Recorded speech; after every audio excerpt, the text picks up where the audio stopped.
In 1992, Six Flags Fiesta Texas in San Antonio opened up the Rattler, designed to be the greatest wooden roller coaster ever built. Or so they hoped. It was manufactured by the Roller Coaster Corporation of America, or RCCA, an infamous company who had built these wood coaster monstrosities across the world. And the Rattler was the largest of them all. It was the tallest, fastest, and steepest wood coaster on the planet, standing 179 feet tall. Had a rather last-minute design change, so it would feature a 166-foot-tall drop, reach speeds of 73 miles per hour, and over 5,000 feet of track. They used the extremely unique terrain of Fiesta Texas to have the ride interact with the quarry wall. So it's climbing up over top, dropping off multiple times, and in theory, this should have been good, except for the fact that RCCA made garbage rides back then, and the Rattler would quickly build up a reputation for not only being rough and painful, but one of the worst wooden coasters on the planet. It would receive multiple reprofiling adjustments over the years due to guests having neck and back injuries because of the insane first drop, and the final form of the ride saw a much more mild experience with a 124-foot tall drop, over 40 feet shorter than the original. While I never had the opportunity to experience the Rattler, there was no doubt that it had a bad reputation, which is why in 2013 it reopened as Iron Rattler, a steel conversion by Idaho-based Rocky Mountain Construction. The company had recently made their grand debut with a conversion of the Texas Giant at Six Flags Over Texas. It immediately received the Golden Ticket Award for Best New Attraction due to the revitalized nature of converting an old wooden roller coaster into something truly special, a smooth experience with these very daring maneuvers like bank turns, steep drops, and lots of airtime. Fiesta Texas was impressed with the project and said, "We got a ride for you." They ripped up all the old wooden track and completely changed the experience to be something truly special. In this review, I'm going to discuss in detail the ride experience the Iron Rattler provides, arguably now the best roller coaster in the state of Texas. I'll discuss the various elements and how it differs from the original Rattler. Now, if you're unfamiliar with Six Flags Fiesta Texas, Iron Rattler stands in the Crack Axle Canyon section of the park on the right side, with the main lift hill acting as a backdrop for the entire park. This quarry wall acts as a perimeter for the back of the park, and actually multiple attractions use it to their advantage, including the nearby Roadrunner Express, an Aero mine train that opened up in 1997. The irony with this attraction is it was the brainchild of famous roller coaster designer Alan Schilke, who would one day transition from the later bankrupt Aerodynamics to Rocky Mountain Construction and design the layout for Iron Rattler. This was only the second ever conversion by Rocky Mountain Construction, and tackling a roller coaster of this size is nothing short of impressive, especially one with such a unique layout as this. The original Rattler was a disaster in every way, and on paper, there wasn't much from this ride that was worth saving. It featured several really uncomfortable helices with these extremely awkward bank turns, an abrupt mid-course brake run before it would dive off the cliff. All that was taken out. What later took its place was a very smooth,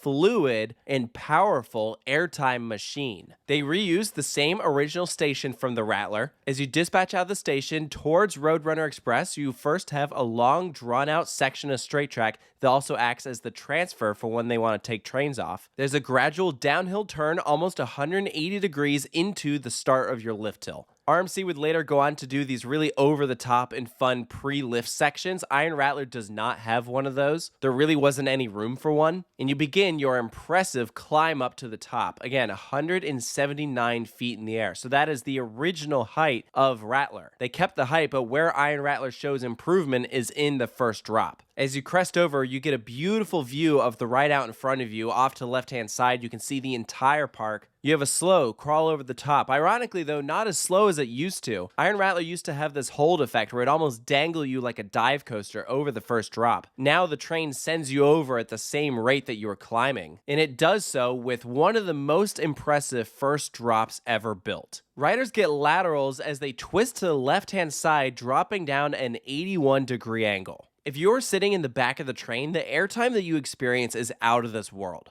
RMC now has over 25 rides in operation, and this still might be their best first drop. It's tough to say. There are certainly bigger and steeper ones out there, but none have a twist like Iron Rattlers, and it's actually a callback to the original Rattler. The original first drop from the attraction in 1992 saw a bank to the right-hand side and then a twist back to the left. It would later be adjusted to be much more gradual, but I love that RMC harkened back to that original in a much more smooth and comfortable way. And you receive a lot of positives at the bottom of this drop, and there's also an epic hand chopper with this little roof structure that you dive under. From here, you bank slightly to the left and then level out into a step up. You are now on top of the quarry wall. This airtime pop, especially in the front row, is so strong. And you keep that momentum into this bank turn. Iron Rattler has just 3 super strong elements to start off the ride. The first half of this attraction in general is incredible. And it's such a dramatic difference from the original Rattler, where you would like stall out at the peak of this hill, where it had very awkward pacing between fast sections and very slow moments. And Iron Rattler just hauls the mail. You are now up against the ground, rotating into this turn off the cliff. You are now back against the ground, but at the bottom level of the park, rising up into a 0G roll. This was the first inversion RMC ever attempted on one of their iBox coasters, and it is so smooth and flowy. They make it feel so natural, and you're getting airtime while doing it. This would actually be a great ride to introduce a younger rider into that sensation of going upside down, because they do it so naturally that you don't even realize that it just happened. There's no hang time, you're just in and out, and I feel like that'd be very comfortable for a younger rider. And it wouldn't deter him from wanting to try out other attractions one day. Now, from here on out, the ride experience on the Iron Rattler will vary dramatically depending on when you experience it. Every time you do Iron Rattler, that first half will feel pretty much identical. But now, after that inversion, we have a series of airtime hills and bank turns that stay very low to the ground. And if it's a morning ride or a bit chillier out, it might feel a little slow.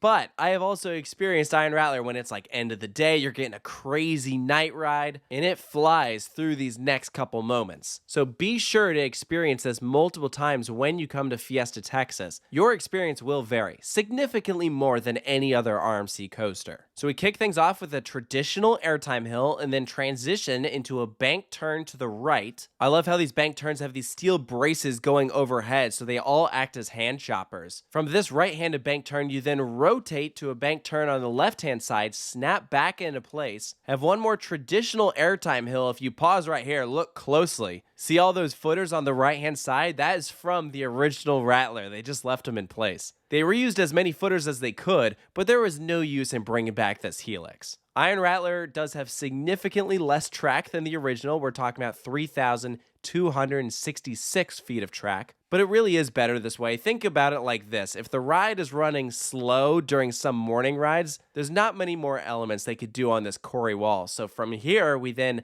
dive off the cliff in what might be the best element on the ride. This cliff drop in the back row might be a top 5 RMC moment. You are out of your seat for so long and then just so smoothly bank to the left and get thrown into a tunnel. This was brought back from the original Rattler. I have no idea how they did the construction process for this tunnel. That moment is very impressive from an engineering standpoint, and then you just gradually enter the brake run and come to a stop. Not the longest ride in the world, but very re-rideable. It's one of those attractions that you want to keep coming back for more, maybe more so than other RMCs. Iron Rattler has these powerful moments, but it's not super intense that it could be a turnoff for those who maybe aren't quite ready for it. And it also has some of the best trains maybe ever built for a roller coaster. These were provided by Gerstlauer because at the time, Rocky Mountain Construction hadn't built their own trains for an iBox coaster. And the design that Gerstlauer came up with is very freeing and open. It doesn't have that same boxy shape as the Legacy trains. I also feel like you sit slightly higher here. I love the lap bar. It allows for tons of airtime. It pretty much stays in place the whole time. And plus that front design of the snake is just incredible. I love this ride. I give RMC a lot of props for this attraction because not only were they cleaning up a very big mess that was left behind from RCCA, but to turn a pile of trash into something incredible is very difficult, even for a well-established company. And again, this was only their second iBox coaster. There's no way that this was an easy project, but I think it was absolutely worth it. The guest reception for this attraction has always been very strong. Maybe the most loved ride in the park, even considered by some to be the best roller coaster in the state of Texas. And while I don't know if it's my personal favorite, it's still a ride that I get excited to do every single time. So for Iron Rattler's final score, I'm giving it a 9 out of 10. I think they did just about everything right. I just wish there was a more consistent way to solve that problem of the train slowing down there in the second half. But again, depending on when you do it, that might not even be a big issue. Bottom line, come out here to Six Flags Fiesta Texas and take a ride on Iron Rattler, and let me know down in the comments below if you've experienced this attraction, if you agree with the points that I brought up, if you got to ride the original Rattler. What did you think of it and how does this compare? If you like this video and want more RMC content, please go check out the film we made, This Is How We Roll. It tells the story of Rocky Mountain Construction, how they got started, it goes in depth into the new Texas Giant project, even has a little section about Iron Rattler. Vimeo.com/on-demand/thisishowweroll movie. If you use the promo code Iron Rattler, you get 20% off. Thank you guys so much for joining me, and I'll see you next time. 'Cause this is how we roll.